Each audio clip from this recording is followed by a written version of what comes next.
Enunciado. Apartado A. Viernes 13 de febrero. ¡Qué bien! Podemos disfrutar de un día de convivencia en el Parque de la Corchuela. Lo estamos pasando tan bien que el tiempo se nos esfuma volando y prácticamente se nos hace de noche. Suerte que traemos una linterna para iluminar el camino hasta el coche. Una compañera trae otra linterna, una de esas que no lleva pilas y en las que se enciende la lámpara con solo agitarla. No puede ser.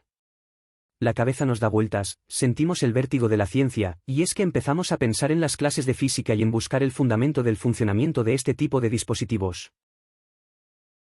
Sin darnos cuenta nos sorprendemos a nosotros mismos explicando a nuestra compañera y a nuestro profesor, por qué se enciende la bombillita. Es más, sobre la ceniza de la leña quemada en las barbacoas comenzamos a realizar cálculos. Si posee una bobina circular de 4 centímetros de diámetro, con 500 espiras y un imán de neodimio que es capaz de producir un campo magnético de 0,25 teslas. ¿Qué fuerza electromotriz se inducirá en la linterna si consideramos que la intensidad de la inducción magnética alcanza, desde 0, el valor de 0,25 teslas a través de la bobina en 3 centésimas de segundo? Incluso nos atrevemos a dibujar un esquema en el que se observa el sentido de la corriente inducida. Uno de nuestros compañeros más fornidos dice que es capaz de agitar la linterna con más rapidez y otro, más graciosillo, que las hay de mayor grosor. Sin pensarlo dos veces les explicamos qué sucedería con la intensidad de la corriente inducida en ambos casos. Estrategia de resolución. Al aumentar la intensidad del campo magnético, aumentarán las líneas de campo que atraviesan la espira y, por tanto, el flujo magnético induciéndose una fuerza electromotriz y una corriente eléctrica que se oponga a esa variación, haciendo que se encienda la bombillita. Puesto que el campo magnético varía uniformemente, la FEM será constante y se podrá calcular a partir de. Para ello recordemos la expresión del flujo magnético, phi sub m igual a n por b por s por coseno de z. Teniendo en cuenta que solo cambia el campo magnético, que la superficie es un círculo. S igual a pi por r al cuadrado igual a pi por diámetro dividido entre 2 al cuadrado, y que z igual a 90 grados, la variación de flujo será n por s por b igual a n por pi por diámetro dividido entre 2 al cuadrado por b.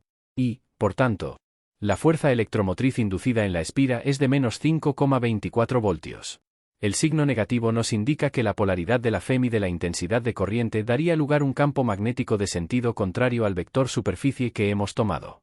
Si consideramos la espira en el plano del papel XY y el campo magnético dirigido hacia dentro del mismo, eje Z negativo, la corriente inducida, para oponerse a la variación, aumento, del campo magnético, deberá generar un campo hacia fuera del papel y, por tanto, tendrá sentido antihorario, el contrario a las agujas del reloj.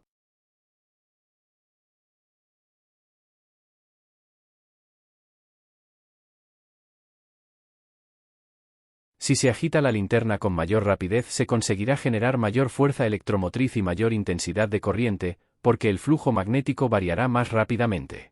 Matemáticamente esto se aprecia en una disminución del tiempo en el que cambia el valor del campo magnético y esto lleva a un aumento del cociente. Si la linterna y con ella, la bobina fuese más gruesa, la superficie que presentaría a la variación del campo sería mayor y también lo sería la FEM. Esto también queda de manifiesto en la expresión matemática. Enunciado. Apartado B. No podemos parar.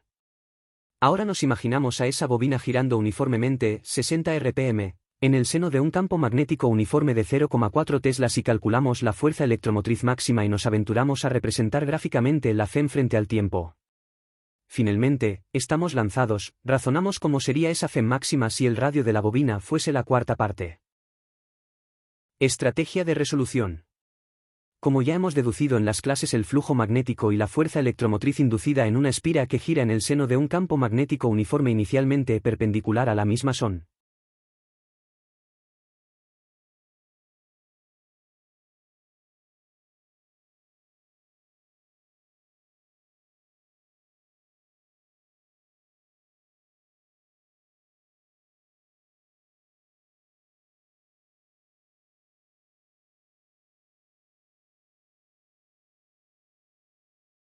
La representación gráfica de la FEM frente al tiempo es una función sinusoidal senoidal.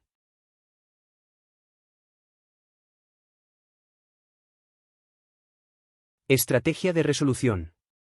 Si el radio de la bobina se redujese a la cuarta parte, la fuerza electromotriz máxima disminuiría 16 veces.